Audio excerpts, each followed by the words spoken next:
Alright, so today we're going to learn the backspin. So, very important, you're not going to be able to get this move perfected in just a day. It takes time to practice. You got to practice outside of class, right? So, first 3 moves, you guys got to, 4 movements within the backspin. It's a simultaneous move, so you guys got to do the moves within other moves at the same time, right? So that's why it's a bit harder. Scissor freeze is the first move.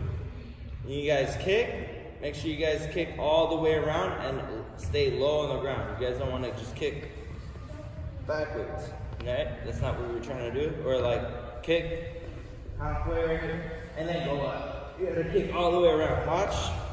Scissor freeze. All the way around. Kick. See how I'm on my back. Right here. Go up to spin. And when you're continuously doing the arm spin as well, you grab onto your leg. So try that again. Scissor freeze, scissor kick, spin, legs up. So you notice my head and my back is on the ground, right?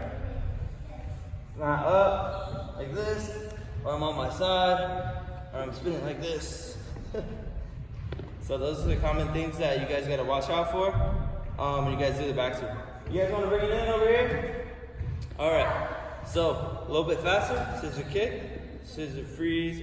Scissor freeze, scissor kick, spin with the arm circle movement. Right? 1, 2, 3. All right. Let's try it one more time. Scissor kick, spin, leg, and hand all the way around. Right? Go. Cool? Alright, so that's the backspin. Any questions, let me know, and we can fix up some movements.